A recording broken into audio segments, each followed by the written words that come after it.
Selamat pagi teman-teman semuanya. Baik, untuk kali ini kita akan melanjutkan materi kita mengenai dasar-dasar perencanaan pencahayaan. Untuk sesi kali ini kita ada beberapa subbab pembahasan seperti yang ada pada konten berikut ini. Yang pertama kita akan membahas mengenai basic terminology and parameter, yaitu beberapa istilah fisika dan parameter terkait dengan perencanaan pencahayaan. Dapat dilihat di sini sub-subnya. Kemudian yang kedua kita akan membahas mengenai illumination task atau tugas dari pencahayaan. Ada general lighting dan juga accent lighting. Yang terakhir ada example and note, yaitu ada beberapa contoh dan catatan. Baik, kita langsung saja ke pembahasan pertama, yaitu mengenai basic terminology and parameter. Yang pertama kita akan membahas mengenai electromagnetic spectrum atau gelombang elektromagnetik. Bagi mata manusia, hanya sebagian kecil spektrum elektromagnetik yang dapat dilihat atau ditangkap oleh mata. Nah, bidang yang dapat ditangkap oleh penglihatan manusia ini dikenal sebagai spektrum cahaya atau warna. Untuk rentang frekuensi yang lebih tinggi dan panjang gelombang pendek seperti sinar UV dan sinar X itu tidak dapat dilihat oleh mata manusia. Juga rentang frekuensi yang rendah dengan panjang gelombang yang tinggi seperti gelombang mikro dan gelombang radio itu tidak dapat terlihat oleh mata manusia. Nah, dalam kisaran spektrum cahaya tampak yang dapat dilihat oleh penglihatan manusia, sangat dimungkinkan untuk menentukan beragam panjang gelombang nada warna. Seperti contoh berikut ini.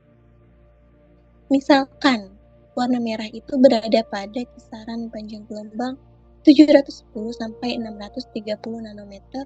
Warna orange itu di kisaran 630 sampai 580 nanometer. Warna kuning 580 sampai 560 nanometer, dan sebagainya. Parameter berikutnya yaitu ada luminous flux dengan simbolnya flux seperti ini. Dia satuannya lumen.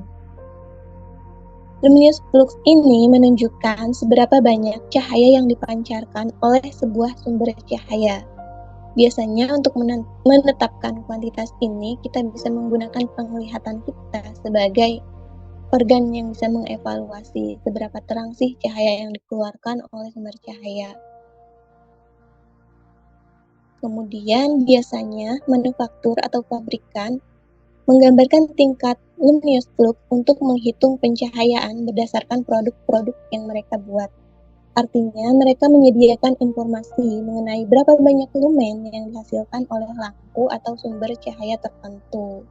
Lumen ini tadi adalah satuan untuk mengukur luminous flux yang menggambarkan jumlah total cahaya yang dihasilkan oleh sumber cahaya.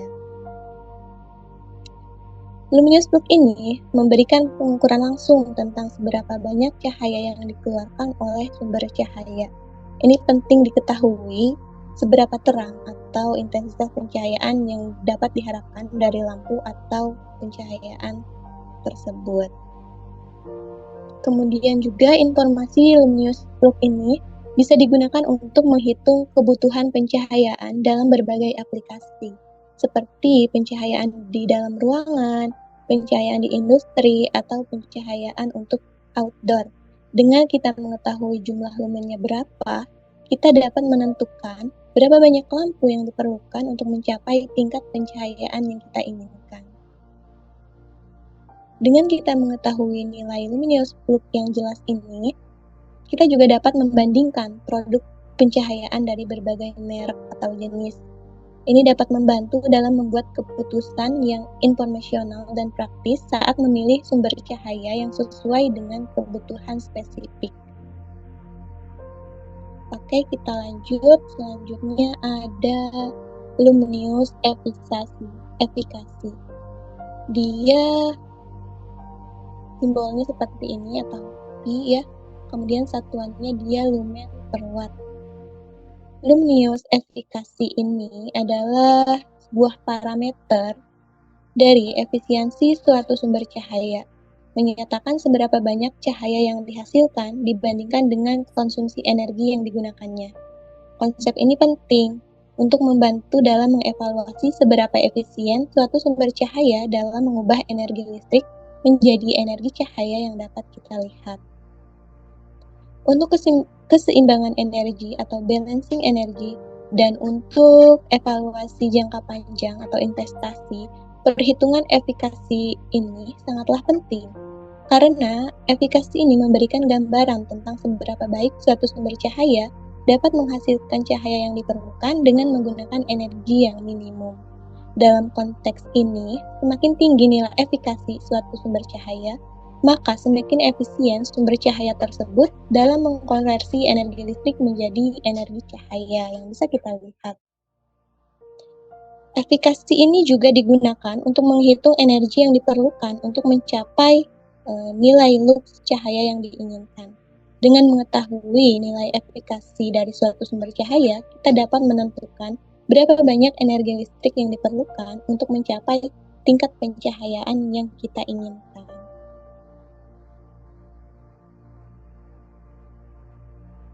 Next, selanjutnya kita akan membahas the quantity of light atau luminous energy. Dia ini simbolnya Q dan satuannya lumens second atau LMS ya. Quantity of light atau kuantitas cahaya ini memberikan gambaran mengenai jumlah total luminous flux yang dipancarkan oleh suatu sumber cahaya selama periode waktu tertentu. Jika sebuah sumber cahaya memiliki flux luminous yang sangat terkonsentrasi atau sangat tinggi dalam satuan unit waktu tertentu, maka dia memberikan lebih banyak cahaya daripada sumber cahaya yang memiliki flux luminous yang lebih rendah meskipun dalam satuan waktu yang sama. Jadi, kuantitas cahaya adalah cara untuk mengukur total energi cahaya yang dipancarkan oleh sumber cahaya selama periode waktu tertentu yang ditentukan oleh luminous flux yang dihasilkan oleh sumber cahaya tersebut. Semakin tinggi nilai luminous flux-nya atau lumennya, maka semakin besar pula kuantitas cahaya yang dihasilkan oleh sumber cahaya tersebut dalam periode waktu yang sama. Okay, next kita selanjutnya ada light year. Dia lambangnya I besar, satuannya kandela ya. Light year ini menentukan rasio cahaya yang dipancarkan oleh sumber cahaya yang bergerak dalam arah tertentu. Atau intensitas cahaya dari sumber cahaya alami dapat dipengaruhi oleh penggunaan penutup matahari seperti gorden ataupun juga seperti anti-glare dan kontrol cahaya. Penggunaan sunshade atau penutup matahari seperti tenda atau gorden atau tirai serta anti-glare seperti filter atau lapisan khusus pada jendela dapat mengurangi intensitas cahaya yang masuk ke dalam ruangan. Hal ini membantu untuk mengontrol kenyamanan visual dan mengurangi ketidaknyamanan yang disebabkan oleh silau langsung dari sumber cahaya. Untuk penggunaan kaca dan kontrol cahaya pada bangunan dapat mempengaruhi cara cahaya alami memasuki sebuah ruang interior. Pemilihan jenis kaca seperti kaca berpola atau kaca berlapis dapat mengubah penyebaran dan transmisi cahaya alami yang masuk. Selain itu, penggunaan kontrol cahaya seperti jendela yang dapat dibuka atau ditutup, tirai yang dapat diatur, atau penggunaan sistem pencahayaan buatan yang cerdas atau smart lighting system juga berkontribusi dalam mengatur pencahayaan ruangan secara optimal. Dengan mengatur faktor-faktor tersebut, intensitas cahaya dari sumber cahaya alami dapat dioptimalkan untuk menciptakan lingkungan visual yang nyaman dan efisien, mempertimbangkan baik aspek kenyamanan penghuni maupun efisiensi energi. Next, selanjutnya ada iluminasi. Dia simbolnya E, kemudian satuannya adalah lux atau lumen per meter persegi. Iluminansi ini menunjuk pada flux luminous yang menerangi suatu area tertentu. Ketika kita mengatur pencahayaan di tempat kerja atau ruangan, terdapat spesifikasi normatif yang luas yang menentukan nilai-nilai yang harus dicapai atau tidak boleh dilewat. Dalam perencanaan pencahayaan siang hari atau daylight planning, nilai-nilai kunci yang harus dipertimbangkan adalah intensitas pencahayaan yang tersedia dari sumber cahaya alami yang ada. Pencahayaan alami ini dapat berasal dari sinar matahari yang masuk melalui jendela atau atap yang transparan. Bisa juga pencahayaan alami ini mengurangi ketergantungan pada pencahayaan buatan, juga mengurangi konsumsi energi. Di sisi lain, dalam perencanaan pencahayaan buatan atau artificial lighting planning, perlu dilakukan perhitungan dan pemodelan simulasi untuk menentukan lampu dan sumber pencahayaan yang diperlukan agar mencapai intensitas pencahayaan yang dibutuhkan. Hal ini melibatkan faktor-faktor seperti distribusi cahaya, efikasi luminous dari lampu yang digunakan, serta karakteristik ruangan yang akan diterangi. Tujuan dari perencanaan pencahayaan ini adalah untuk menciptakan lingkungan kerja atau ruangan yang nyaman dan nyaman secara visual bagi penghuninya. Dengan mempertimbangkan pencahayaan alami maupun buatan secara optimal, kita dapat mencapai kualitas pencahayaan yang memadai, mendukung produktivitas, serta memenuhi standar keamanan dan kenyamanan yang ditetapkan. Untuk selanjutnya ini ada gambar persebaran cahaya dari light density dengan symmetrical reflector. Dan ini di sebelahnya ada beberapa contoh luminansi dari keadaan langit. Misalkan yang paling atas ini langit bersih atau clear sky pada musim summer. Dia ini luxnya mencapai 90.000 sampai 130.000 lux dan sebagainya.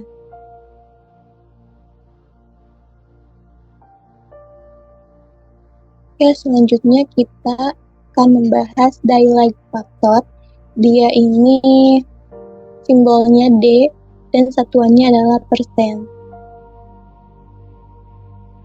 Daylight factor ini adalah sebuah parameter yang digunakan untuk menggambarkan seberapa banyak cahaya alami yang masuk ke dalam sebuah ruangan dengan membandingkan intensitas pencahayaan di dalam ruangan dengan intensitas pencahayaan di luar ruangan, terutama saat langit mendung. Untuk mendapatkan nilai daylight factor yang tepat, dilakukan pengukuran dan perhitungan secara detail. Hal ini melibatkan penggunaan grid atau titik-titik dalam ruangan untuk menganalisis distribusi cahaya alami di seluruh area ruangan. Metode ini sangat membantu untuk memahami bagaimana cahaya alami tersebar dan diterima di dalam ruangan, serta bagaimana intensitas cahaya di ruangan dibandingkan dengan intensitas cahaya di luar ruangan.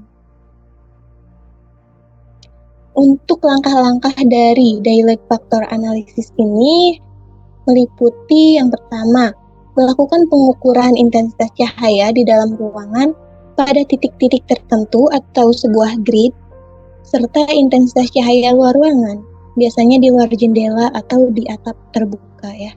Kemudian selanjutnya setelah dilakukan pengukuran tersebut, berdasarkan data pengukuran, perhitungan matematis dilakukan untuk menentukan seberapa besar persentase cahaya alami yang mencapai berbagai titik di dalam ruangan dibandingkan dengan cahaya yang tersedia di luar ruangan.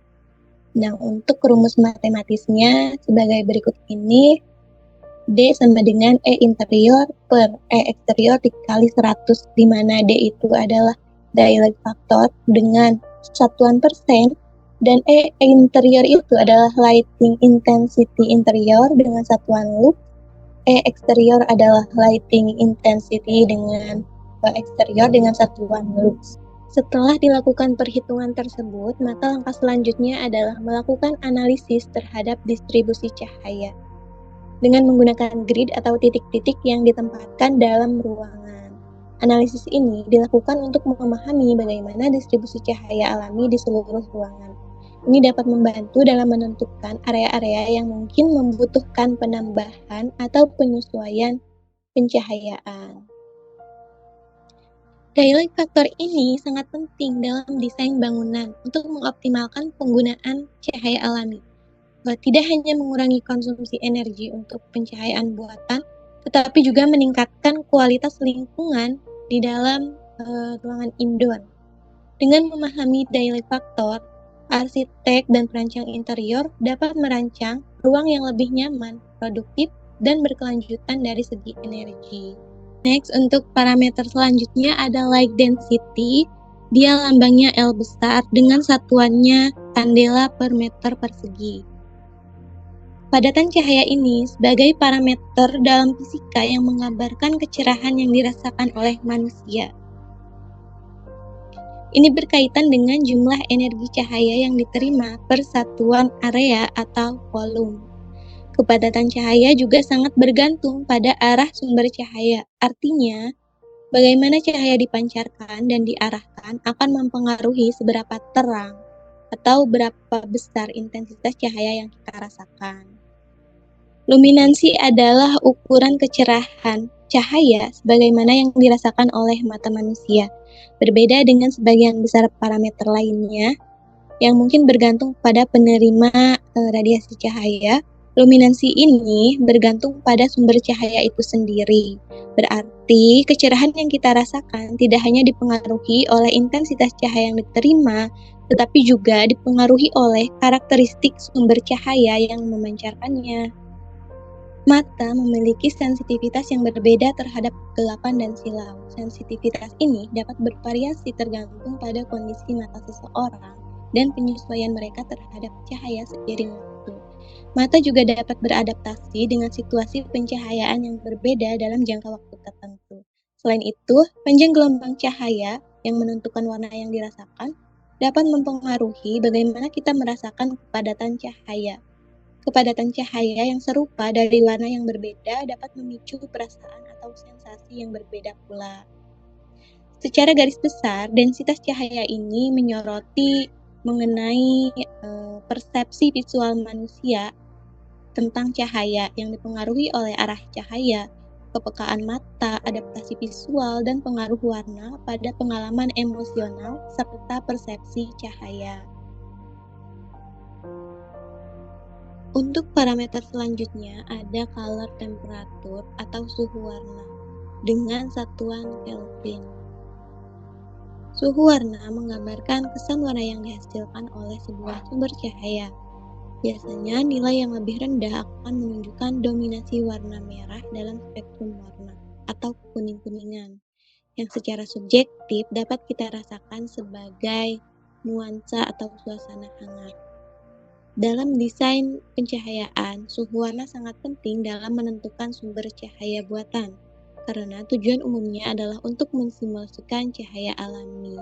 Suhu warna diukur dalam satuan derajat Kelvin atau K, di mana nilai rendah, misalnya 2700 Kelvin hingga 3000 Kelvin, cenderung menghasilkan cahaya dengan warna hangat seperti yang sering kita lihat pada lampu pijar tradisional ataupun pada lampu hias. Meskipun upaya untuk mensimulasikan cahaya alami, kemampuan teknis umumnya memiliki batasan dalam mencapai suhu warna yang sangat rendah dibandingkan dengan cahaya alami. Cahaya alami seperti sinar matahari pada siang hari memiliki suhu warna yang lebih tinggi, yaitu sekitar 5000 sampai 6500 Kelvin, yang menciptakan kesan warna yang lebih terang dan lebih dingin. Keterbatasan teknis ini mempengaruhi kemampuan kita untuk sepenuhnya mensimulasikan pengalaman pencahayaan yang serupa dengan cahaya alami dalam lingkungan buatan. Meskipun demikian, dengan kemajuan pencahayaan, kita dapat mendekati kualitas pencahayaan alami dalam berbagai aplikasi seperti pencahayaan dalam ruang indoor, penerangan dalam outdoor, atau juga dalam industri perfilman dan fotografi. Berikut ini adalah gambaran visual mengenai suhu warna dan tampak cahaya tersebut. 1000 sampai 3000 Kelvin dia ini terlihat kekuning-kuningan, sedangkan dari 4.000 sampai 5.000 ini dia seperti putih netral, dan selanjutnya 6.000 sampai seterusnya dia putih kebiru-biruan. Dalam suhu warna ini kita dapat mengelompokkan suhu warna menjadi 3 jenis. Yang pertama itu adalah warm white, di mana dia memiliki suhu di bawah 3.300 Kelvin. Sumber cahaya dengan suhu warna ini akan memberikan kesan warna warm white atau putih kekuning-kuningan, sehingga memberikan efek atau suasana hangat pada ruangan yang diteranginya. Kemudian yang kedua ada neutral white. Dia ini di suhu 3.300 sampai 5.000 Kelvin. Sumber cahaya dengan suhu warna di rentang ini memiliki warna putih natural. Kemudian biasanya ini digunakan untuk menciptakan kesan natural dan alami. Selanjutnya ada dialect white atau cool white. Dia ini suhunya di atas 5.000 Kelvin. Sumber cahaya dengan suhu warna tersebut memberikan warna putih kebiru-biruan, sehingga cocok digunakan untuk tempat yang memerlukan penerangan yang lebih tinggi, seperti di area kerja dan di tempat-tempat umum. Next.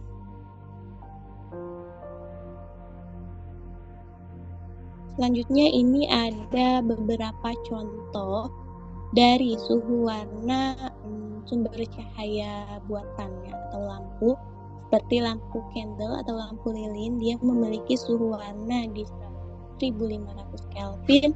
Kemudian ada lampu BULB 60 watt, dia suhu warnanya 2.700 Kelvin, dan seterusnya. Secara keseluruhan, suhu warna dari cahaya mempengaruhi kesan visual yang dihasilkan.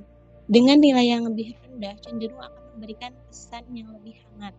Dalam konteks desain pencahayaan, memahami dan mengatur temperatur warna atau suhu warna adalah hal yang penting untuk menghasilkan efek yang diinginkan, meskipun tidak sepenuhnya sama dengan spektrum cahaya alami, tapi kita dapat mereplikasinya semirip mungkin dengan menggunakan teknologi saat ini.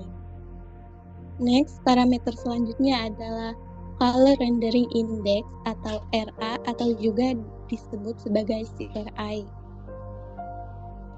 Color Rendering Index atau CRI ini adalah sebuah parameter yang menunjukkan kualitas reproduksi warna dari berbagai sumber cahaya.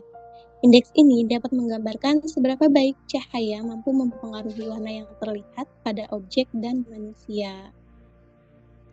CRI ini mengukur kemampuan suatu sumber cahaya untuk mereproduksi warna secara akurat dibandingkan dengan cahaya alami seperti sinar matahari atau referensi standar yang sudah ditetapkan. Semakin tinggi nilai CRI, semakin baik kemampuan sumber cahaya tersebut dalam mereproduksi warna yang sesuai dengan warna aslinya.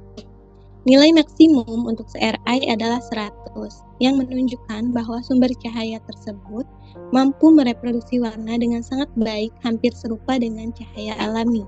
Dalam kondisi ini, warna-warna yang dilihat di bawah pencahayaan tersebut akan terlihat sejernih mungkin tanpa adanya distorsi warna yang signifikan.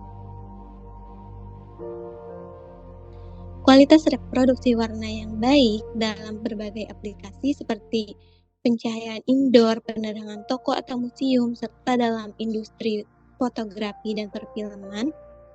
Di lingkungan kerja atau rumah tangga, warna yang direproduksi secara akurat mempengaruhi pengambilan keputusan, pengenalan warna, dan kenyamanan visual.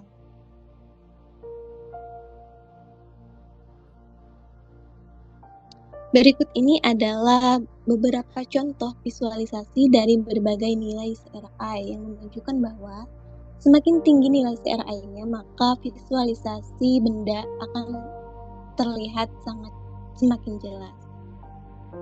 Nilai CRI merupakan indikator tentang seberapa baik sumber cahaya dapat mereproduksi warna secara umum. Ketika nilai CRI mencapai 80 atau lebih, ini menunjukkan bahwa cahaya mampu mempertahankan kualitas warna yang baik. Dalam konteks ini, warna-warna yang terlihat di bawah cahaya tersebut akan tampak lebih alami dan tidak terdistorsi, memungkinkan pengguna untuk melihat dengan nyaman dan efektif.